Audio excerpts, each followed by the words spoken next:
Di sebuah rumah mewah di kawasan Pondok Indah, Jakarta Selatan, dua saudara kembar identik bernama Rama dan Raka berdiri tegang di depan meja makan keluarga saat makan malam biasa berubah menjadi malam yang tak terlupakan. Ayah, ibu, kami berdua adalah gay dan kami memilih untuk hidup jujur dengan diri kami sendiri mulai sekarang, kata Rama dan Raka hampir bersamaan. Suara mereka mantap meski hati bergetar hebat, dan saat itu juga, wajah Pak Hadi berubah menjadi merah padam sementara Bu Siti menangis terisak.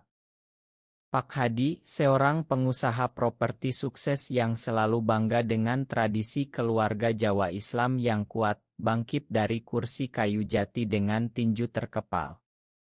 Apa yang kalian katakan ini? Ini dosa besar. Kalian mau hancurkan nama baik keluarga, teriaknya, suaranya menggema di ruangan berat dingin. Tapi kemudian matanya beralih ke Rama, anak kembar yang selama ini selalu membantunya mengurus bisnis, yang tampak lebih tegar, lebih laki-laki di mata ayahnya. Dengan suara yang tiba-tiba melunak, Pak Hadi mendekati Rama dan memeluknya erat, tangannya menepuk punggung anaknya itu. Kamu anakku, Rama. Ayah mengerti ini pasti cobaan. Kita hadapi bersama, ayah akan cari ustadz yang bisa bantu. Sementara itu, ke arah Raka yang lebih suka menghabiskan waktu menggambar desain Grace di kamarnya, ayahnya menunjuk pintu dengan jari gemetar penuh amarah. Kamu pasti yang merusak Rama. Keluar sekarang juga dari rumah ini. Ayah tidak mau lagi lihat wajahmu. Raka berdiri membeku, air mata mengalir deras di pipinya yang pucat. Dia melihat Rama yang masih dalam pelukan ayah, dan rasanya seperti dunia runtuh. Ayah kami sama persis, kami lahir bersama, bisik Raka dengan suara pecah, tapi Pak Hadi membalikkan badan, tidak mau mendengar. Bu Siti mencoba mendekat, tangannya gemetar menyentuh lengan Raka. Nak, tunggu dulu, tapi suaminya langsung memotong. Siti, jangan ikut campur. Ini untuk kebaikan mereka. Malam itu hujan deras mengguyur Jakarta, petir menyambar-nyambar seolah ikut marah. Raka naik ke kamar mereka yang dulu selalu penuh tawa, kamar dengan dua tempat tidur bersebelahan, poster bandrok di dinding, dan lemari penuh buku komik yang mereka bagi sejak kecil. Dia mengemasi baju-baju ke dalam tas ransel hitam, tangannya bergetar saat menyentuh oto lama mereka berdua di pantai Ancol saat kecil, saat Rama melindunginya dari ombak besar.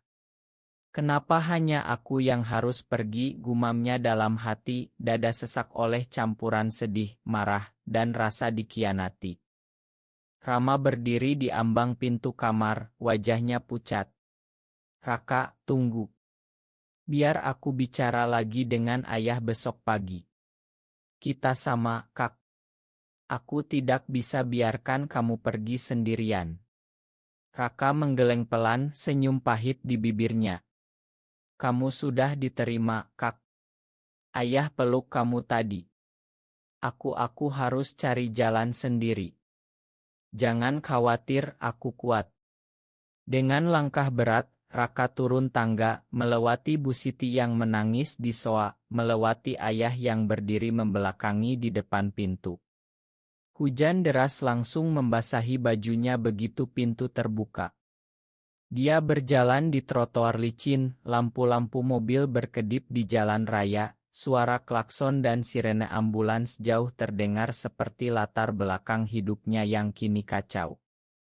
Di dalam rumah, Rama duduk di meja makan yang masih penuh makanan dingin, ayah memegang bahunya. Kamu jangan ikut-ikutan dia lagi, Rama. Kita akan atur semuanya. Besok kita ke masjid. Rama mengangguk pelan, tapi di dalam hatinya ada badai, rasa bersalah yang menggerogoti, kenangan bagaimana dia dan Raka selalu saling jaga sejak kecil di rumah nenek di Yogyakarta. Saat mereka pertama kali sadar perasaan mereka terhadap teman laki-laki di madrasah. Rama ingat bagaimana Raka menangis di pelukannya saat pertama kali ditolak cerusnya Disma, dan sekarang dia yang diterima, Raka yang diusir. Malam itu Rama tidak bisa tidur, dia berdiri di jendela kamar melihat hujan, bertanya-tanya di mana adik kembarnya sekarang. Raka akhirnya tiba di apartemen kecil temannya di Tebet, teman lama dari komunitas desain yang diam-diam mengerti situasinya. Masuklah, Rak. Kamu bisa tinggal di sini dulu, kata Dimas, temannya, sambil menyodorkan handuk. Raka duduk di soa usang, tubuh basah kuyup, dan untuk pertama kalinya menangis tanpa suara. Aku kehilangan keluarga, Dim, hanya karena aku mencintai siapa yang aku cintai. Dimas duduk di sampingnya, tidak memeluk, hanya mendengarkan. Banyak dari kita yang mengalami ini di Indonesia. Tapi kamu tidak sendirian. Besok kita cari kerja baru untukmu. Raka mengangguk, tapi hatinya masih hancur. Dia memikirkan Rama yang kini mungkin sedang dipeluk ibu, makan malam hangat, sementara dia harus mulai dari nol. Lasbat datang lagi, masa kecil mereka di kampung halaman, bermain layang-layang di sawah, berbagi es kelapa muda, dan rahasia kecil mereka saat remaja saat pertama kali mengaku satu sama lain di bawah pohon mangga. Kita janji selalu bersama, kata mereka dulu. Sekarang janji itu retak. Di rumah Pondok Indah, Rama berbaring di tempat tidur Raka yang kosong, bantal masih berbau adiknya. Bu Siti masuk pelan, membawa susu hangat. Nak, ayahmu keras, tapi dia sayang kalian berdua. Besok kita bicara lagi. Rama tersenyum tipis, tapi dalam hati dia tahu ini baru awal. Tekanan masyarakat di Jakarta yang konservatif, gosip tetangga, dan ekspektasi keluarga besar akan datang. Dia memegang ponsel, ingin hubungi Raka, tapi takut membuat situasi lebih buruk. Malam itu, di dua tempat berbeda, dua saudara kembar yang dulu tak terpisahkan, kini terpisah oleh satu pengakuan yang seharusnya membebaskan mereka. Pagi berikutnya di Jakarta yang masih basah oleh hujan semalam, Raka bangun di soa apartemen Dimas dengan kepala pusing. Ponselnya penuh notifikasi dari Rama, "Kamu di mana? Aku khawatir." Tapi Raka tidak balas. Dia mandi air dingin, mengenakan baju kusut, dan pergi ke kai dekat stasiun Tebet untuk mencari lowongan desain Grace. Kamu punya portfolio bagus, Rak, tapi pasar sekarang susah, kata owner kai yang juga kenal komunitas kreatif. Raka mengangguk, mencoba tersenyum, tapi di dalam dada ada lubang besar. Dia ingat bagaimana dulu ayah selalu bangga dengan nilai-nilainya di universitas, tapi sekarang semua itu tidak ada artinya karena satu kata, Gai. Di sisi lain kota, Rama duduk di meja kerja ayah di kantor properti di Sudirman, mendengarkan Pak Hadi bicara tentang proyek baru. Kamu fokus bisnis saja, Rama. Urusan yang kemarin lupakan. Kita cari cara supaya kamu tetap normal. Rama menggenggam pena sampai jari putih, ingin bilang aku dan Raka sama, Pak, tapi lidahnya keluh. Raka akhirnya mendapat pekerjaan relance di sebuah startup kecil di Kemang, desain poster untuk end musik indie. Gaji kecil, tapi cukup untuk bayar kos sementara. Di kantor itu dia bertemu teman-teman baru yang terbuka. Salah satunya seorang desainer bernama Gilang yang diam-diam juga mengalami hal serupa dengan keluarganya di Bandung. Aku diusir juga dulu, Rak. Sekarang aku tinggal dengan komunitas. Kamu bisa ikut arisan kita Sabtu malam, diskusi ringan, tidak ada yang aneh, kata Gilang sambil minum kopi hitam. Raka ragu, tapi malam itu dia datang ke kai kecil di Senopati, tempat 8 orang pria muda duduk melingkar, berbagi cerita tanpa penghakiman. Aku kehilangan saudara kembarku, kata Raka pelan saat gilirannya. Mereka mendengarkan, tidak menghibur berlebihan, hanya angguk dan kita di sini untukmu. Untuk pertama kalinya setelah diusir, Raka merasa sedikit hangat. Sementara itu Rama menghadiri makan malam keluarga besar di rumah paman di Menteng. Semua bertanya tentang Raka. Dia lagi liburan keluar kota, bohong Rama, tapi Bu Siti menunduk. Malam itu Rama menelepon Raka berkali-kali, akhirnya Raka angkat. Kak, aku baik-baik saja. Kerja di Kemang sekarang. Jangan khawatir. Suara Rama pecah, aku minta maaf, Raka. Besok aku ke sana. Tapi Raka menolak, jangan dulu, Kak. Biar aku atur dulu hidupku. Rama duduk di balkon apartemen mewah keluarga, melihat lampu kota Jakarta yang berkilauan, merasa bersalah yang semakin berat. Dia ingat masa SMA mereka di sekolah Islam Aurit, bagaimana mereka saling sembunyikan buku catatan rahasia tentang cowok yang mereka suka, bagaimana Rama selalu melindungi Raka dari bully yang bilang kalian terlalu dekat untuk saudara. Sekarang perlindungan itu hilang. Di minggu-minggu berikutnya, Raka mulai bangun pagi, jogging di taman dekat apartemen, mencoba membangun rutinitas baru. Dia belajar menerima bahwa di Indonesia, menjadi diri sendiri berarti berjuang setiap hari, takut dipecat kalau ketahuan, takut gosip di grup keluarga jauh, takut sholat Jumat di masjid dekat kantor. Tapi dia juga menemukan kekuatan dalam komunitas kecil itu, belajar bahwa cinta sesama pria bukan akhir dunia. Rama di rumah mulai bertengkar pelan dengan ayah tentang Raka. Pak, Raka adikku. Dia tidak salah. Pak Hadi marah lagi, kamu jangan ikut-ikutan dia. Fokus masa depanmu.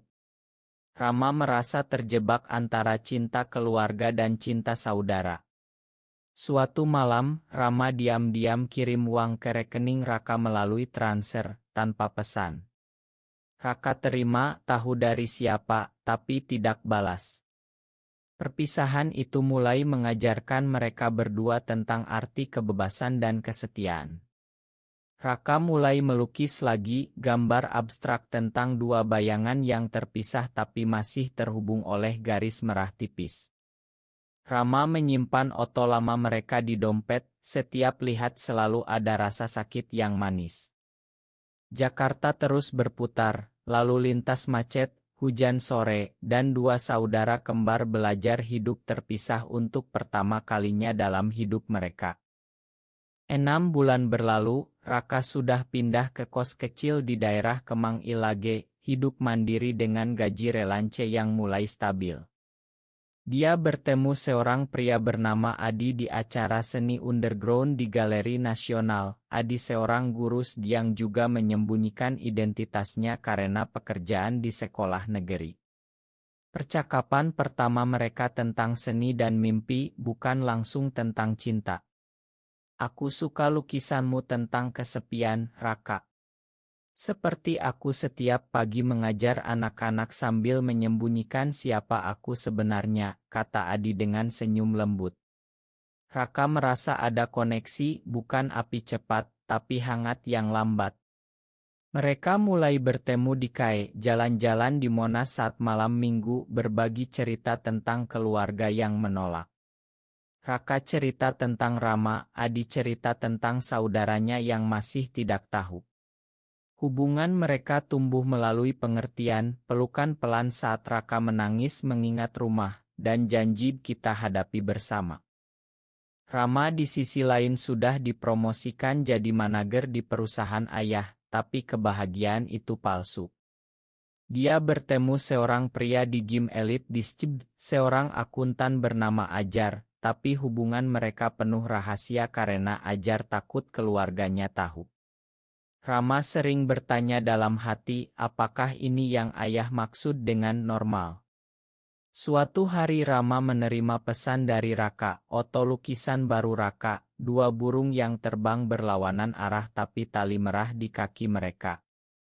Rama balas, indah sekali, dek aku kangen. Mereka bertemu diam-diam di warung soto di Tebet, pelukan singkat, air mata. Kamu kelihatan lebih kuat, Raka, kata Rama. Kamu juga, Kak. Tapi mata kamu lelah. Mereka bicara panjang tentang ayah, ibu, dan bagaimana masyarakat Indonesia masih sulit menerima. Raka bilang, aku tidak marah lagi, Kak. Aku belajar memakan. Tapi di dalam, Raka masih merasa sakit setiap Idul Fitri tiba, saat keluarga kumpul tanpa dia. Di kantor Raka ada krisis kecil, bosnya curiga karena Raka sering pulang malam dengan Adi, gosip mulai beredar. Raka harus pindah proyek ke Bandung selama 2 bulan untuk hindari. Di Bandung dia tinggal di kos dekat Dago, udara dingin mengingatkannya kampung halaman. Adi datang berkunjung akhir pekan, mereka jalan di Jalan Braga, makan mie kocok, dan Adi bilang, aku ingin kita punya rumah suatu hari, meski kecil. Raka tersenyum, pertama kalinya merasa ada masa depan. Sementara Rama di Jakarta menghadapi tekanan ayah untuk menikah dengan perempuan baik-baik demi keluarga. Rama menolak pelan, Pak, aku tidak bisa bohongi diri sendiri. Pertengkaran kecil itu membuat Rama semakin dekat dengan Raka melalui chat panjang malam-malam. Mereka mulai saling dukung lagi, seperti dulu. Raka kirim desain logo untuk bisnis Rama, Rama kirim tiket konser musik yang Raka suka. Jarak isik membuat mereka sadar betapa penting saudara. Di Bandung, Raka mulai ikut workshop seni tentang identitas, bertemu lebih banyak orang yang seperti dia, belajar bahwa perjuangan ini bukan miliknya sendiri. Dia tumbuh dari anak yang diusir menjadi pria yang mandiri, meski luka lama masih ada. Rama juga belajar berdiri sendiri, mulai bicara terbuka dengan ibu tentang Raka.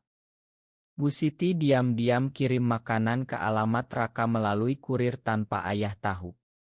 Perlahan benang merah antara dua kembar mulai terjalin lagi, lebih kuat dari sebelumnya.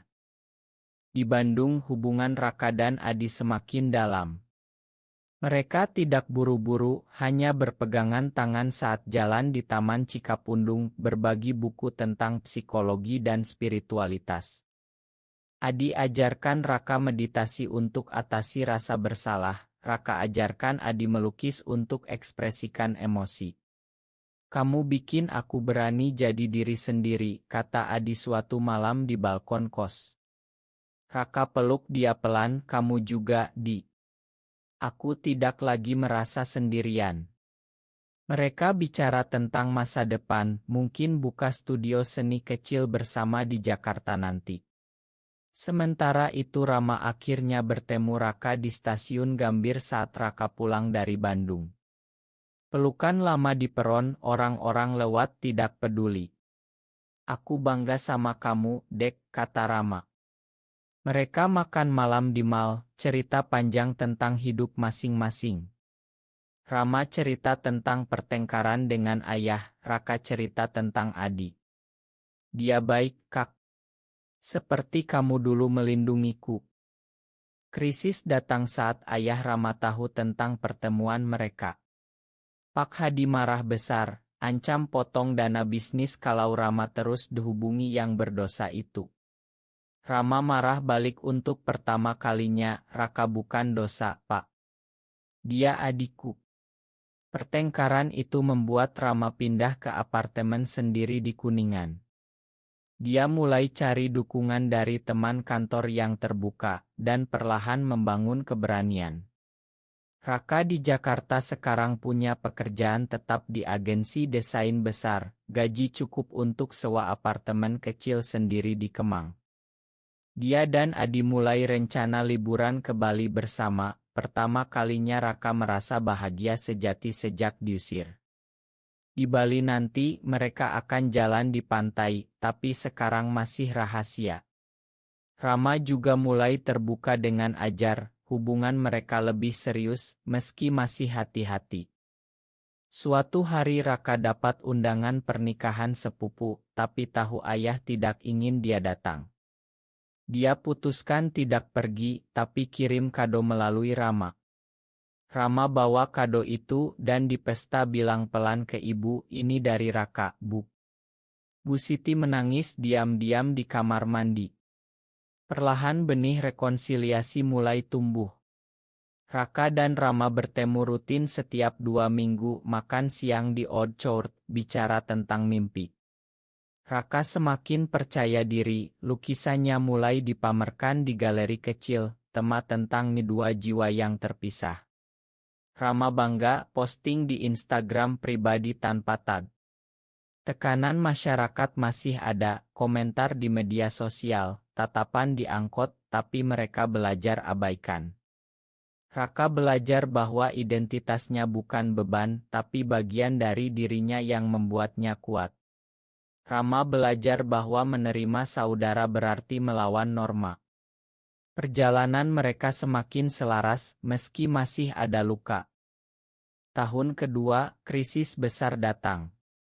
Raka dapat proyek besar tapi bosnya dapat tahu tentang orientasinya dari gosip lama, hampir pecat dia. Raka depresi, Adi dukung dia siang malam, "Kamu punya bakat, Rak. Kita buka studio sendiri."